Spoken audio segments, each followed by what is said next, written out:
주신 말씀은 구약성경 하박국서 2장 4절부터 8절까지의 말씀. 구약성경 2장 하박국서 2장 4절부터 8절까지의 말씀. 제가 가지고 있는 성경책으로는 구약성경 1303페이지에 있습니다.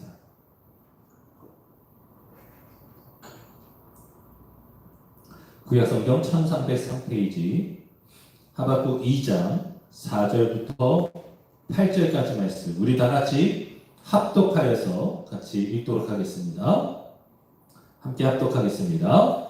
보라, 그의 마음은 교만하며 그 속에서 정직하지 못하나 의인은 그의 믿음으로 말미암아 살리라.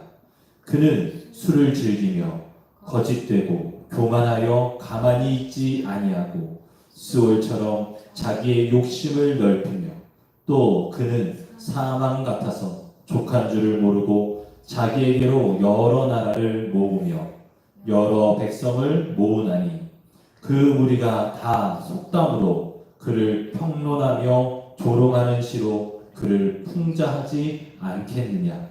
곧 이르기를 화 있을진저 자기 소유 아닌 것을 모으는 자여 언제까지 이르겠느냐. 볼모 잡은 것으로 무겁게 짐진 자여 너를 억누르는 자들이 갑자기 일어나지 않겠느냐. 너를 괴롭힐 자들이 깨어나지 않겠느냐. 내가 그들에게 노략을 당하지 않겠느냐. 내가 여러 나라를 노략하였으므로 그 모든 민족의 남은 자가 너를 노략하리니 이는 내가 사람의 피를 흘렸으며 또 땅과 성읍과 그 안의 모든 주민에게 강포를 행하였음이니라. 아멘. 할렐루야. 하나님께서 우리 성도님들 한 분 한 분을 사랑하십니다. 이미 우리 하나님께서 여러분을 이미 사랑하신다고 하는 증거를 명확하게 보여주셨습니다. 그 사랑의 증거는 우리가 부유해지는 것도 아니고 우리가 건강해지는 것도 아니고 우리를 사랑하시는 분명한 증거는 십자가를 통해서 분명하게 나타났습니다. 오직 독생자 한 분이셨던 자신에게 가장 중요하고 자신과 같은 그분을 내어드렸습니다. 누구를 위해서요? 여러분을 위해서입니다. 그렇기에 자신을 내어드린 분이 여러분을 가장 사랑하는 겁니다. 여러분, 그 사랑을 기억하십시오. 그래서 그 사랑을 잊지 말고 그 사랑을 항상 마음속에 새김으로 하나님이 나를 사랑하신다는 것, 그리고 하나님이 나를 어떻게 바라보고 계시고 생각하고 계시는지를 항상 바르게 붙들 수 있는 저와 여러분이 될 수 있기를 예수님의 이름으로 축원합니다. 여러분, 역사, 우리가 흔히들 히스토리라고 하는데 이 히스토리의 어원에 대해서 약간 갑론을박이 있긴 합니다. 그리스말, 히브리어로, 헬라어로 히스토리아에서 나왔다라고 하는 말들이 있어요. 이 히스토리아의 뜻은 탐구하다라는 의미를 가지고 있는데, 탐구하되 살아가면서 탐구하는 거예요. 그냥 지식적으로 이거는 이런 거야 라고 하는 알을 추구하는 것이 아니라 실질적으로 그것을 살아감으로 체득된 어떤 탐구인 것이죠. 정확하게 표현하면 체득이 조금 더 우리에게 가깝게 다가올 수 있겠습니다. 그것이 히스토리아의 의미입니다. 역사라는 것은 그런 거다. 결국은 우리가 살아내는 것이 역사이다 라고 정의하는 것이 아니고요. 독일의 단어를 어원으로 두고 있다 라고 해서 그것은 그분의 이야기다. 때로는 그런 기록하는 것이다 라고 하는 의미를 가지고 이야기하시는 분들이 있습니다. 그런데 때로는 이 히스토리를 이렇게 또 좀 번역하시는 분이 있죠. 히스토리, 그분의 이야기다 라고 이야기를 하는 분들이 많이 있습니다.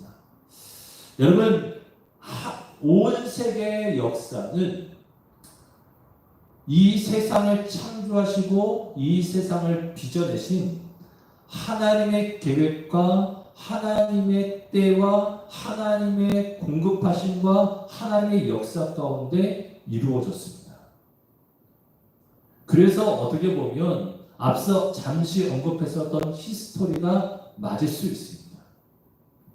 하나님이 주인이시고 하나님이 주권을 가지고 이끌어 오셨다고 하는 믿음을 가질 때 말입니다. 여러분, 우리가 신앙생활하는 데 있어서 우리가 지금 하박국서를 통해서 계속해서 우리에게 말씀하고 있는 것은 믿음은 질문을 통해서 성장할 수 있다는 거예요. 여러분, 믿음의 반대말은 회의가 아니라 그릇된 확신, 잘못된 확신이 믿음의 반대말이에요. 여러분, 우리가 진짜 믿음을 갖기 위해선 하나님 앞에 묻고 또 물을 수 있어야 합니다. 왜요? 바로 믿기 위해서입니다. 여러분, 그 시간을 우리 하나님께서 무시하지 않고 거부하지 않고 그것을 우리를 기다리고 계시고 그것에 반응해 주시는 하나님이세요. 오늘 하박국서가 분명하게 말씀하고 있어요. 지금 이때에 이 코로나19 시대를 살아가면서 이 온난화로 인해서 어려움을 겪고 있는 위기의 때를 살고 있는 우리 인간들이 하나님 앞에 우리는 다시금 물어야 돼요. 물론 하나님께서 이미 우리 모든 사람들에게 답을 이미 이 말씀을 통해서 이미 우리에게 다 주셨습니다. 다만 우리가 이 무지에서 이 말씀 속에 있는 하나님의 대답을 듣지 못하고 때로는 외면하고 내 유익과 내 이익 때문에 내 이기심 때문에 외면했었던 것이지 하나님은 이미 우리의 모든 질문에 성경을 통해서 답하고 계시는 줄 믿으시길 바랍니다. 그래서 우리는 또 하나님 앞에 묻고 또 물을 때마다 우리는 누구에게로 돌아가야 하냐면 하나님께로 그리고 성경으로 돌아가야 되는 줄 믿으시길 바랍니다. 자, 오늘도 우리가 이제 하박국서 2장 4절부터 8절까지 말씀을 나눌 텐데 우리가 하나님의 말씀을 믿음으로 선포하고 듣기 전에 우리 가슴에 손을 얹고 믿음으로 고백했으면 좋겠습니다. 하나님이 나와 함께 하십니다. 하나님이 나에게 말씀하십니다. 하나님이 나를 붙잡고 계십니다. 믿으시면 아멘. 아멘. 아멘. 오늘 4절 말씀으로 함께 같이 말씀을 시작해 보겠습니다. 보라, 그의 마음은 교만하며 그 속에서 정직하지 못하나 의인은 그의 믿음으로 말미암아 살리라 라고 말씀하고 있습니다. 여기서 말하는 보라 라고 하는 이 단어는 단순히 봐라 라고 하는 의미가 아니라 더 강력하게 이루어질 것들을 보라는 거예요. 이제 앞으로 될 일들에 대해서 주목해 라고 하는 말씀인 거예요. 자, 여러분, 지금 하나님께서는 이 하박국의 질문에 대해서 두 번째 질문에 대해서 대답하시면서 뭐라고 말씀하시냐면 우리가 보지는 않았습니다. 지난주에 나눴습니다만은 반드시 응할 것이다. 내가 이야기하는 것, 내가 말하는 이 말들이 반드시 응할 거야 라고 이야기를 하셨어요. 여러분, 어떻게 한 주간 동안 하나님께서 말씀하신 것이 이루어지는 것을 좀 보신 적이 있으십니까? 여러분, 그 하나님의 말씀이 실제가 되는 것을 보신 적 있으세요? 저를 소망하는 건 누구를 통해서 때로는 다른 어떤 일들을 통해서 보여지는 것이 아니라 여러분을 통해서 보여지기를 소망합니다. 여러분, 하나님께서 반드시 하나님의 말씀이 응답될 것이다 라고 말씀하시면서 이제 뭐라고 말씀하시냐면 어떤 일들이 일어날 것인지에 대해서 쭉 설명하고 있는 거예요. 첫 번째, 하나님께서는 바벨론도 심판을 받을 것이다 라고 하면서 그들이 심판받는 이유에 대해서 4절부터 언급하고 있는 겁니다. 그의 마음, 즉 바벨론의 마음은 어떻다는 거예요? 교만하고 그 속에 정직하지 못하다라고 말하고 있습니다. 여러분, 여기서 마음이라고 하는 것은 단순히 어떤 감정을 말하는 것이 아니라 그 존재 전체를 의미하는 단어를 사용했어요. 결국은 그 바벨론 존재 전체, 인격, 생각, 언어, 행동, 그 모든 것이 어떻다는 거예요? 교만하다라는 거예요. 여러분, 금요일에 잠시 언급했습니다만은, 여러분, 교만이라는 것은 무엇일까요? 금요일 때는 겸손에 대해서 언급했어요. 겸손은 무엇이냐? 다른 사람들의 이야기를 청종할 줄 아는, 경청할 줄 아는 사람들이 겸손한 사람이다. 여러분, 그러면 그것과 반대로 좀 생각하면 되겠죠. 교만이라는 것은 무엇일까? 다른 사람들의 이야기를 듣지 않는 것이죠. 그리고 다른 사람들의 평가에, 때로는 이야기에 귀 기울이지 않고 자신을 과대평가함으로 말미암아 다른 사람들을 무시하거나 강포하게 하는 것들이 바로 교만이라고 하는 거예요. 다른 사람들을 비교하면서 다른 사람들과 항상 자신이 우월하다고 생각하는 사람들이 교만한 사람들인 거예요. 그 마음을 가질 때, 그 마음이 자신의 삶 가운데 가득할 때 나타나는 현상이 앞서 봤었던 겁탈과 강포입니다. 그들이 이스라엘 백성들을 강포행할 것이다. 그들이 이스라엘 백성들을 강포로 행할 것이다 라고 하면서 두려워했었던 이 하박국이 이야기했었던 이 겁탈과 강포가 왜 일어나는가? 그들이 교만하기 때문입니다. 앞서 말씀드렸던 것처럼 이스라엘이 하나님 앞에 많은 이웃들을 강포로 행했었던 것들은 왜 그렇습니까? 그들이 교만했었기 때문입니다.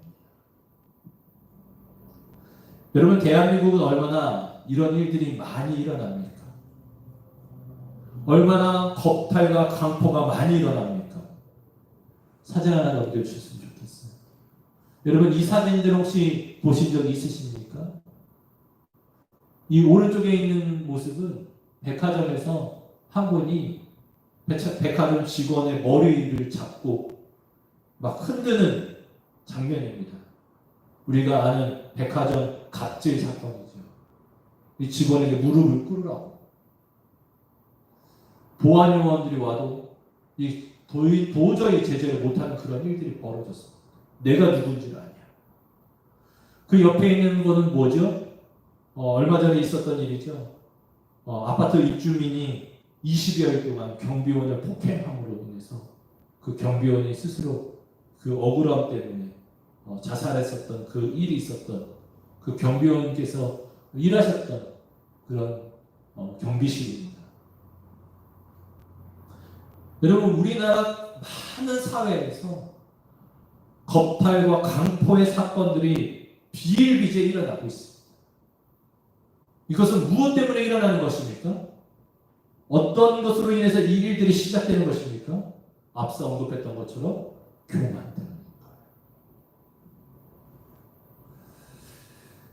여러분, 이러한 모습들은 실질적으로 한국 교회 몇몇 교회에서도 일어나고 있어요. 사람들의 이야기를 들으려고 하지 않습니다. 그래서 때로는 교만한 태도를 가지고 내뱉는 말들이 우리 믿는 그리스도인들마저도 상처를 줍니다. 코로나 방역을 나몰라라 함으로 인해서 방역의 일선에서 수고하고 있는 의료진들과 많은 공무원들의 애씀, 그리고 약 95% 이상의 교회의 수고를 허물어버리는 일들을 자행하고 있습니다. 무엇 때문입니까? 교만하기 때문이에요.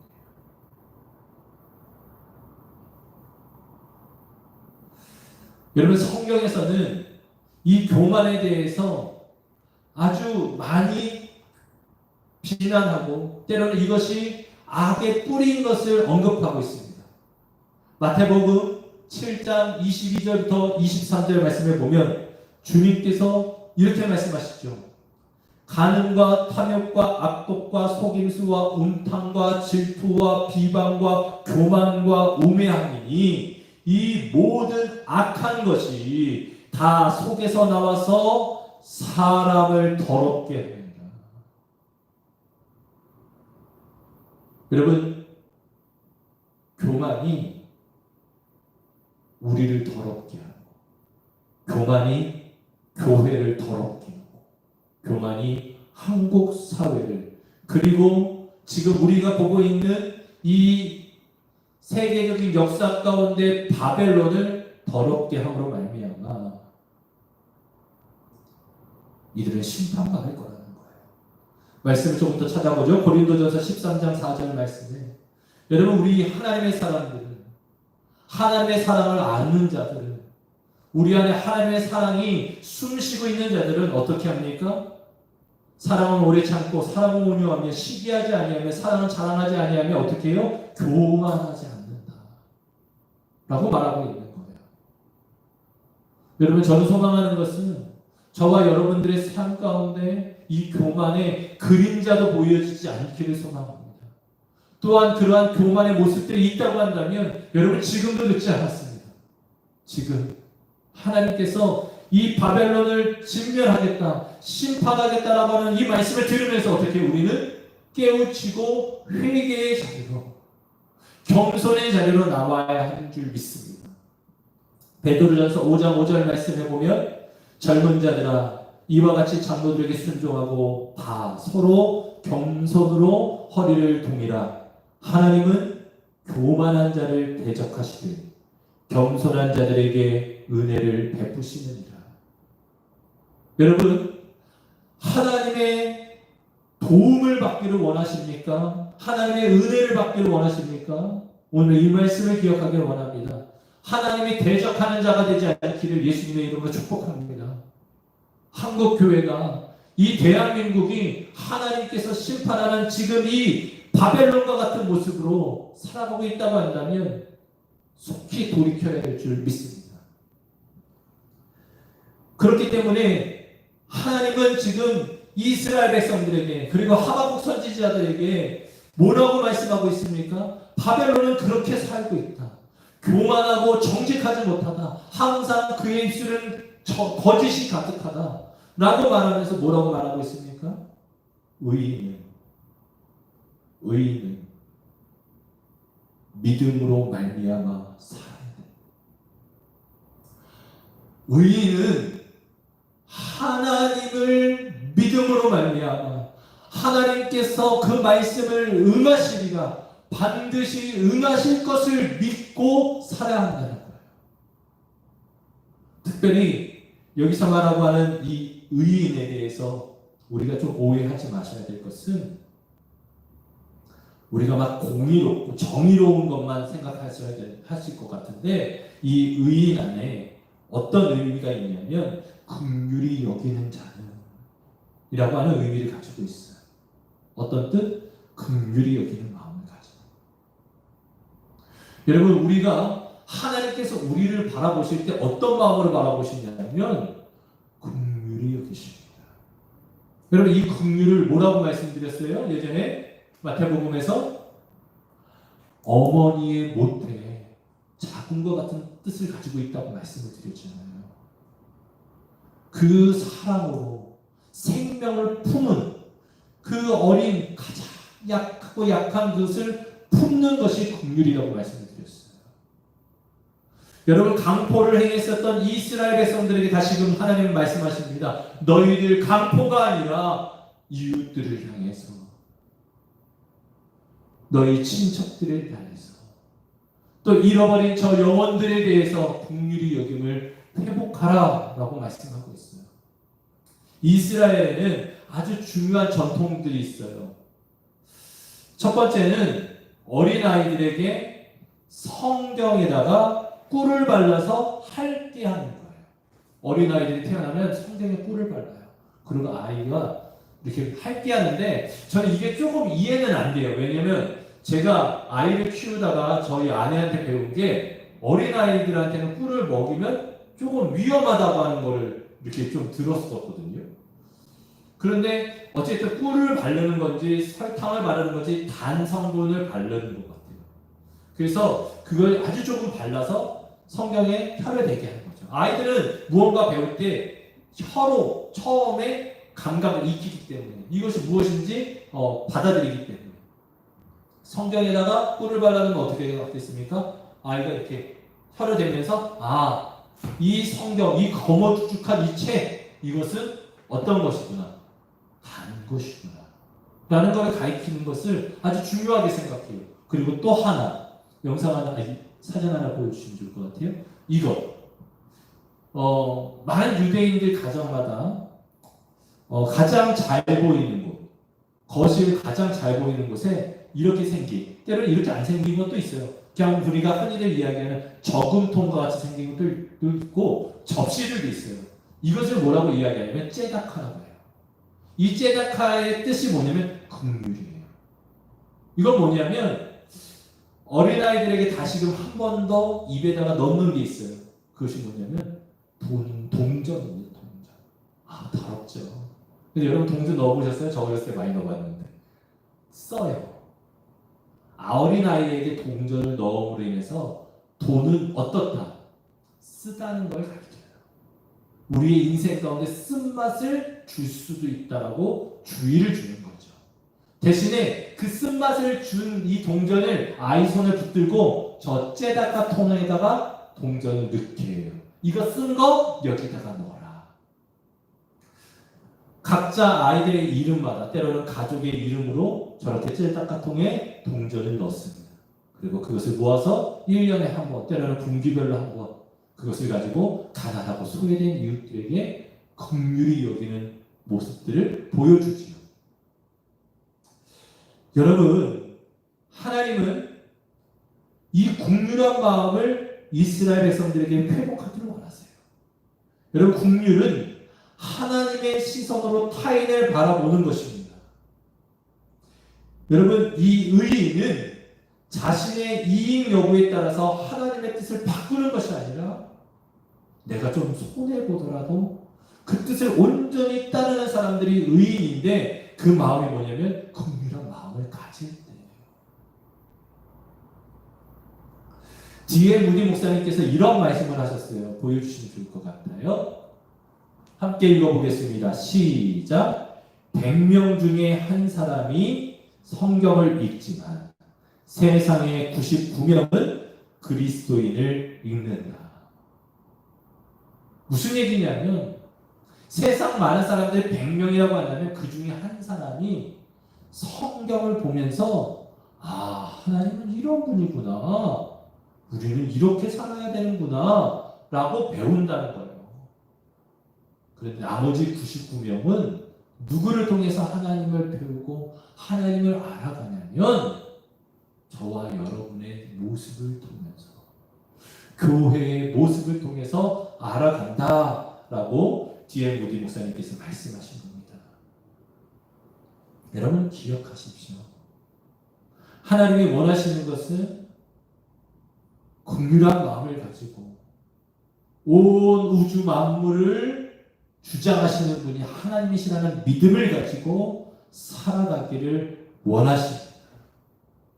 여러분 이 말씀은 의인은 그의 믿음으로 말미암아 살리라 하셨던 말씀은 우리 기독교에 너무나 중요한 말씀입니다.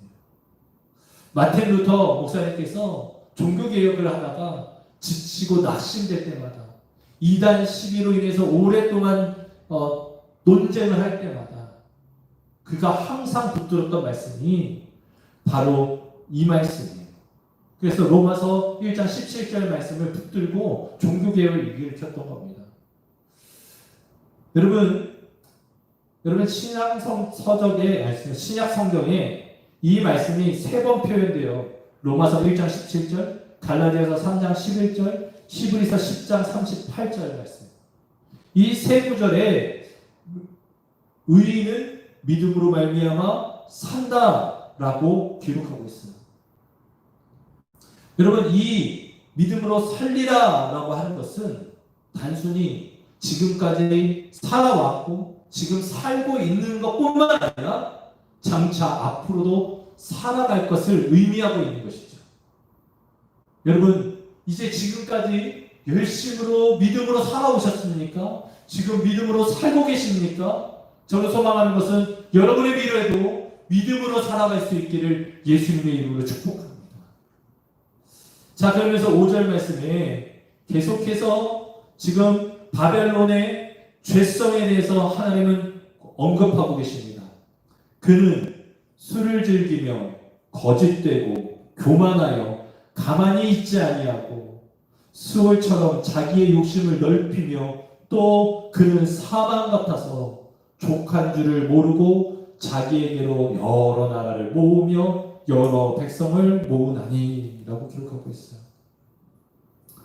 여러분, 반복해서 이 바벨론의 죄가 하나님에 의해서 고발되어지고 그가 얼마나 악한 집단인지에 대해서 설명하고 있습니다. 특별히 이 바벨론은 술을 즐기며 라고 쓰여져 있습니다. 앞으로 보겠지만 15절에도 한 번 더 나와 있어요. 15절 말씀 한번 볼까요? 이웃에게 술을 마시게 하되 자기의 분노를 더하여 그에게 취하게 하고. 무엇입니까? 여러분, 자신의 분노를 더해서 그를 취하게 하는 거예요. 여러분, 이게 좀 조심스러운 표현이긴 하지만 금주, 교회 다니면 술 마시면 안 됩니다라고 하는 이 금주령은 대한민국에 유독 강하게 어필되고 있죠. 왜 그렇습니까? 초기 한국 사회가 그랬습니다. 선교사님들이 와서 봤더니 먹을 쌀도 없는데, 먹을 고기도 없는데, 자식들과 아이들이 굶어 죽어가고 있는데 남자들이 이 쌀을 가지고 술을 만들어서 먹는데, 조금 먹는 게 아니라 완전히 고주망태가 될 때까지 마십니다. 그리고 나서 어떻게 합니까? 아내를 학대하고 아이를 학대하는 모습들이 너무 빈번했어요. 그래서 선교사님들께서 이 금주령, 우리 이 나라는 안 된다. 왜냐면 외국은 그냥 기껏해야 마시는 게 바에 가서 양주 요만한 잔 하나 한 잔 마시고 기분 좋으면 당신도 내가 한 잔 쏠 테니까 당신도 한 잔 드시죠. 요 정도입니다. 우리나라는 어때요? 우리나라 직장 회식, 대학교 지금 신입생 환영회, 올해는 그런 거 없었어요. 참 감사해요, 사실. 매년 정말로 신입생 환영회 한 번 할 때마다 여러분 수년 동안 아이들 뒷바라지 하면서 열심히 금이야 오지야 키워놨던 아들 여러분 대학 보내놨더니 신입생 환영회 한다고 오리엔테이션 한다고 MT 가서 술 마시다가 죽은 애들이 한두 명이 아니잖아요. 왜요? 그 사람의 상황 마치 안 마시면 그냥 그 사람이 무덤하게 되는 거죠. 뭐가 없는 것처럼 워낙에 그냥 집단적으로 그 사람을 몰아치니까 억지로 먹다 보니까 죽음에 이르기까지 하는 일이죠. 이 바벨론이 그런 거예요. 자신만 술을 즐기면서 먹는 것이 아니라 어떻게 해요? 완전히 이인이 바뀌도록 다른 사람에게도 권하고 있는 거예요. 여러분, 결국 이 나라가 실질적으로 여러분 이 연애를 즐기면서 흥청거리다가 결국은 나라가 무너져요. 여러분, 바벨론의 멸망은 어디에 기록되어져 있습니까? 다니엘서에 기록되어져 있어요.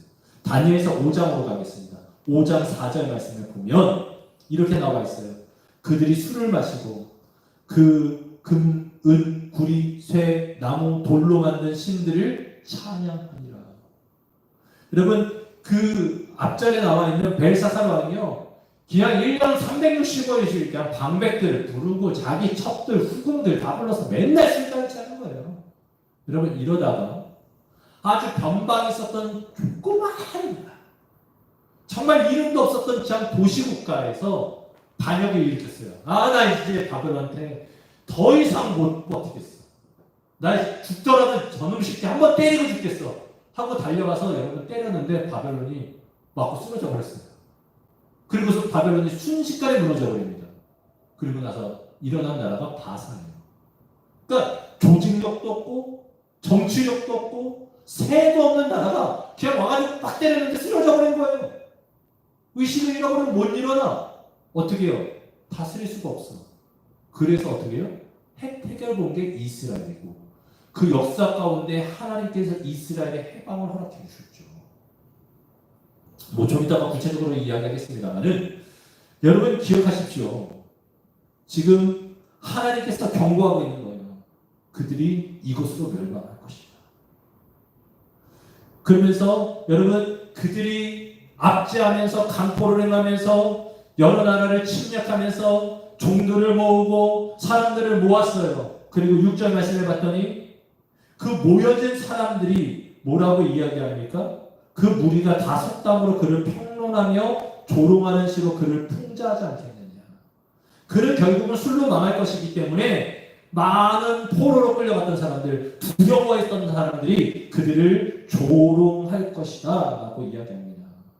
그러면서 뭐라고 이야기할 거냐면 곧 이르기를 화 있을진저 하나님 앞에 심판받을 자여 자기의 소유가 아닌 것을 모으는 자여. 여러분 바벨론은 이스라엘을 침략할 거예요. 앞으로 약 70년 뒤, 적어도 7, 80년 뒤에 일어날 일을 하박국은 받았고요. 그 일이 실질적으로 일어날 거예요. 무슨 얘기인지 아세요? 지금 하박국이 받고 있는 이 말씀은 지금 바벨론이 이스라엘을 침략할 거야 라고 하는 아직 일어나지 않은 일에 대해서 받고 있고 거기서 끝나는 것이 아니라 어떻게 해요? 수십 년 뒤에 이 바벨론도 멸망할 것에 대해서 하나님께서 말씀하고 있는 거예요. 그러면서 여러분 이 멸망할 때 사람들이 뭐라고 이야기하냐면 자기의 소유가 아닌 것을 붙잡고 있는 사람이라는 거예요. 볼모로 잡은 것을 무겁게 짐진 자라고 이야기를 하고 있어요. 결국은 그것으로 인해서 무너질 거라는 거예요. 여러분 온 세계의 소유를 자기가 다 포로로 끌고 있고 한다고 한들 자기의 것이 될 수 없어요. 왜요? 주인이 누구이기 때문에 하나님이시기 때문에. 온 열방의 주인은 하나님이세요. 마치 지금 잠깐 내가 붙들고 있다고 해서 내 것이 아니라.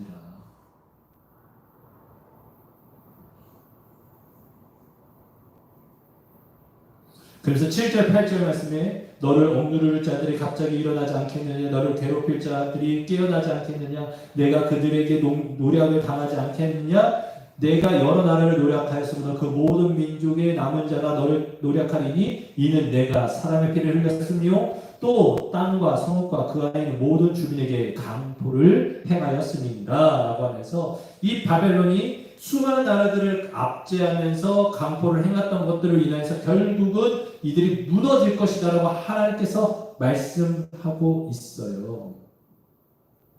여러분 여기서 기억해야 될 것, 우리가 지난주에 나눴던 마지막 그 한마디, 반드시 응하리라. 아직 일어나지 않은 일, 앞서 언급했던 것처럼 70년 뒤에 일어날 그 일들이 하나님께서 말씀하신 이대로 그대로 이루어진 줄 믿으시길 바랍니다. 앞서 언급했던 것처럼 조직력 없었던 바산은 이 나라, 이 열방, 이 제국을 통치하기 위해서 조금 더 관대하게 나라를 다스립니다. 그래서 이스라엘 백성들은 스룹바벨을 통해서 때로는 느헤미야를 통해서 때로는 에스라를 통해서 다시금 이스라엘로 돌아올 수 있는 이사야 선지자를 통해서 예레미야 선지자를 통해서 약속하시고 언약하셨던 그 말씀이 이루어지는 것을 보게 되는 거죠. 여러분 이것을 통해서 우리가 알 수 있는 것, 배워야 하는 것, 기억해야 하는 것은 뭐냐면 이 역사는 누구 손에 달려있는 거예요? 하나님의 손에 달려있는 거예요. 하나님 아니고서는 이렇게 전 세계의 모든 일들에 대해서 아시는 분이 없는 거예요. 여러분 이제 막 신흥국가로 일어난 바벨론의 멸망을 하나님이 예언하고 있는 것이죠. 이해되십니까? 지금 아수르가 멸망될 거야 라고 하는 예언은 많은 정치가들이 할 수 있어요. 많은 역사가들이 할 수 있어요. 왜요? 아수르가 점점 쇠퇴하고 있었기 때문에. 신흥 강국인 바벨론이 일어나고 애굽이 일어나고 있었기 때문이에요. 그런데 여러분, 이 신흥 강국이었던 이제와 기지개를 펴는 바벨론의 멸망까지도 아시는 하나님, 여러분, 우리가 그 하나님을 믿고 있는 겁니다. 오늘 그 하나님을 예배하는 것이고, 우리가 그 하나님과 동행하는 것이고, 그 하나님께서 우리를 위하여 죽으신 것이고, 그 하나님께서 여러분 안에 계시는 거예요.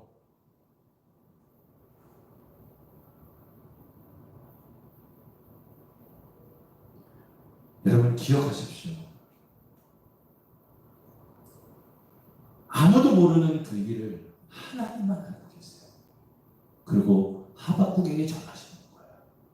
여러분, 그 하나님을 우리가 예배하고 그 하나님 앞에 묻는데, 여러분의 미래, 대한민국의 미래, 코로나의 미래, 지구온난화의 문제들, 그것들을 가지고 우리가 고민할 게 무엇이 있겠습니까? 그것들을 가지고 우리가 머리를 싸맬 이유가 무엇이 있겠습니까? 우리가 해야 될 것은 무엇입니까? 바로 그 모든 것을 하시고 그 모든 것을 주장하시는 그 하나님 앞으로 나아가는 것이 가장 중요한 것이에요.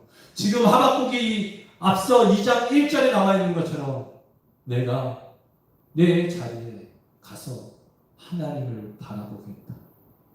파수꾼인 내가 성루에 올라가서 하나님을 바라보겠다. 그리스도인 우리가 하나님의 교회에 나와서, 예배의 자리에 나와서 하나님을 바라보겠다. 여러분, 이 마음이 저와 여러분들에게 회복되어졌으면 좋겠어요. 지금 우리 이 시대를 살아가고 있는 저와 여러분들을 향한 그 말씀인 줄 믿으시기 바랍니다. 그래서 여러분, 이번 한 주간 동안 역사를 주관하시고 모든 것을 주관하시는 그 하나님, 그 살아계신 하나님을 바라보면서 그 하나님 앞에 잠잠히 우리의 인생, 우리의 일, 우리의 계획, 그 모든 것들을 하나님 앞에 여쭙는 그런 한 주가 될 수 있기를 예수 그리스도의 이름으로 간절히 축원합니다. 잠깐 기도하겠습니다. 살아계신 하나님, 우리 성도님들 한 분 한 분, 우리 성도님들의 삶을 아시지요. 이제 막 시작하는 바벨론의 운명도, 그들의 결과도 아시는 하나님, 우리가 그 하나님을 믿게 되니 얼마나 감사한지요. 우리의 인생의 시작, 모태에서부터 요람에 이르기까지 모든 것을 주장하시는 하나님, 우리가 어디로 가겠습니까? 이번 한 주간 동안 저희를 다시금 하나님 앞에 나아가게 하길 원합니다. 우리의 걸음, 우리의 무릎이, 우리의 시선이 주님께 향하기를 원합니다. 주님, 우리의 마음이 교만하지 않기를 원하고 겸손하여서 하나님의 말씀을 귀 기울이고 우리의 삶을, 우리의 생각을 다시금 점검해 보기를 원합니다. 하나님, 우리가 다시금 주님 앞에 나아가 주님께 귀 기울이겠습니다. 주님, 우리에게 말씀하시고 우리 성도님들 한 분 한 분에게 세밀한 음성으로 우리들을 향한 그 꿈과 비전을 허락해 주시옵소서. 주님께서 역사하실 줄 믿습니다. 예수님의 이름으로 감사하며 간절히 기도드리옵나이다. 아멘. 우리 함께